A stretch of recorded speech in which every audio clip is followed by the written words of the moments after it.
சமீபத்தில் அதிகப்படியாக பேசப்படும் பொருளாக மாறியிருப்பவர் இயக்குனர் அட்லி.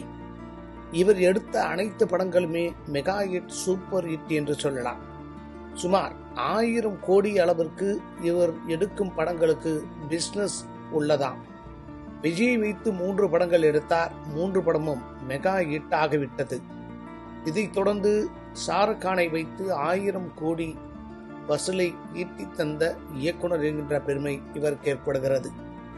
தமிழ் இயக்குனர்களில் தொடர்ந்து தோல்வியே இல்லாத படங்கள் எடுத்த பெருமை இவரை சாரும். இவரை காப்பி அடிப்பவர் என்று சொல்வார்கள். எதை பற்றியும் கவலைப்படாமல் விமர்சனங்களை தூக்கி போட்டுவிட்டு வெற்றி பாதையில் அடியெடுத்து வைத்து இன்றும் பல பேர் முகங்களில் புன்னகை வருவதற்கும் அதிர்ச்சி வருவதற்கும் காரணமாக இருந்தவர் அட்லி.